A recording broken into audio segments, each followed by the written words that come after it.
Welcome to Hannity, and tonight, history in the making. A meeting between President Donald Trump and the Israeli Prime Minister Benjamin Netanyahu to reset the relationship with America's closest ally in the Middle East. Now, after 8 years of a hostile Obama administration, it's very refreshing, and it's now clear we are on a new path towards peace and to fighting radical Islamic terrorism.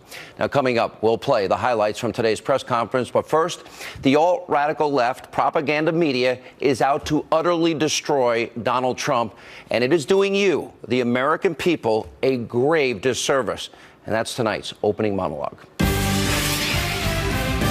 So you've heard me saying since 2008, journalism is dead, but what we're seeing play out now is far worse. The alt-radical left propaganda media has created what I call an informational crisis in this country, and they can no longer be trusted. Let me explain.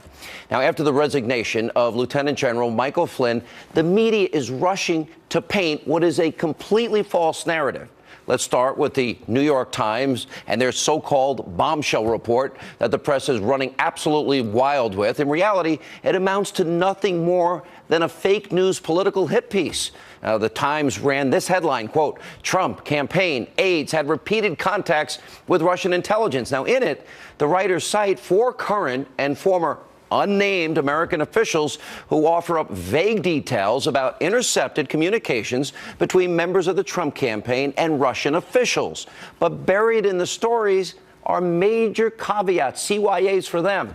For example, the only Trump campaign member named was his former campaign manager, Paul Manafort, and we already knew he did business in Russia and Ukraine. It's nothing new. And then there's this, quote, the officials would not disclose many details, including what was discussed on the calls, the identity of the Russian intelligence officials who participated, and how many of Mr. Trump's advisors were talking to the Russians. It is also unclear whether the conversations had anything to do with Mr. Trump himself. So the story is very light on details and actual facts and very heavy on assumption. Then you have Chuck Todd, NBC. He's trying to capitalize off of Flynn's resignation, and this is what he said. Good evening. I'm Chuck Todd here in Washington. Welcome to MTP Daily, and welcome to day one of what is arguably the biggest presidential scandal involving a foreign government since Iran-Contra. Well, the same guy that said it's a religious litmus test when 90% of the world's Muslims are not included. I'll get to that in a minute. Let me set the record straight, because so-called journalist Chuck Todd, and by the way, he's no Tim Russert, is refusing to do so. Yes, Mike Flynn was wrong. He misled the president and vice president about his call with the Russian ambassador. But so far, there's zero evidence that Flynn broke any law in any way. And Fox News is reporting that there's zero indication that Flynn misled the FBI when they interviewed him. So, of course, this is only the beginning. Take a look at what Thomas Friedman, the whining liberal from the New York Times, Trump hater that he is, watch what he says. The issue is, what did he tell Trump? Did he and Trump actually cook up this whole thing? Yeah. After the Russians did not respond harshly to the eviction of their spies and diplomats, Trump actually tweeted out some positive encouragement of this. Did the two of them cook this up all along? And it gets Joe to 2 other issues.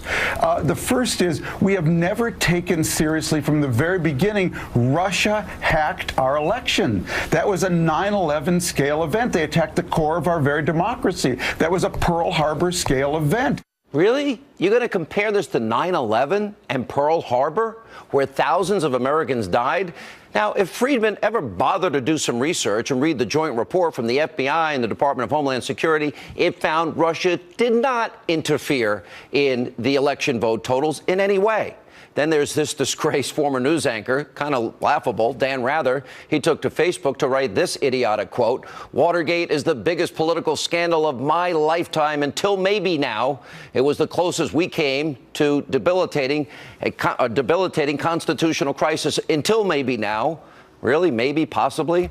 Now, this abusively biased coverage, this false narrative, has even led to a Democratic congressman to use the word treason when talking about an American hero, Michael Flynn, General Flynn. Watch this. If members of the administration are essentially conspiring with Russia, either through the campaign earlier or now in the administration itself, I mean, look, Wolf, that's the definition of treason. This is a very, very serious affair. Now, of course, you know that the Flynn resignation is just the tip of the iceberg when it comes to the alt-left propaganda media and their coordinated campaign to purposefully misinform you, the American people. They have an agenda. They've also claimed that the president's temporary travel ban, remember this, is either a religious test or anti-Muslim, even though 90% of the world's Muslims are not included. Watch this. And Mr. Trump established a religious test for refugees from those Muslim countries. All right, great fear-mongering, but the facts say otherwise. The 7 countries impacted by the ban were first designated by the Obama administration and Congress because they have ties to terror. And as I reiterated, 90% of the world's Muslim population, which is over 40-plus Muslim-majority countries, are not affected in any way. So the breathlessness and the alt-left propaganda media's coverage, it's astounding. Now, all these examples show exactly why you, the American people, should not trust the lazy leftist propaganda media. It's also why President Trump is going to call on non-traditional media outlets at his press conferences, like he did. Take a look, by the way, how CNN reacted. This is priceless. In the last 3 news conferences, Wolf, all of the questions to the American news media have been handled by conservative press. And I think, Wolf, there's no other way to describe it, but the fix is in. This White House, this president does not want to answer questions, critical questions, about his associates, his aides' contacts with the Russians during the course of that campaign. Well, maybe CNN shouldn't have colluded with Hillary Clinton's campaign and tried to cover it up. There's a pretty reasonable response there. Now, it's pretty simple. You have a bunch of overpaid partisan hacks that are lazy, throwing one giant hissy fit because their candidate lost. And because of that, they're carrying out this endless all-out assault against President Trump.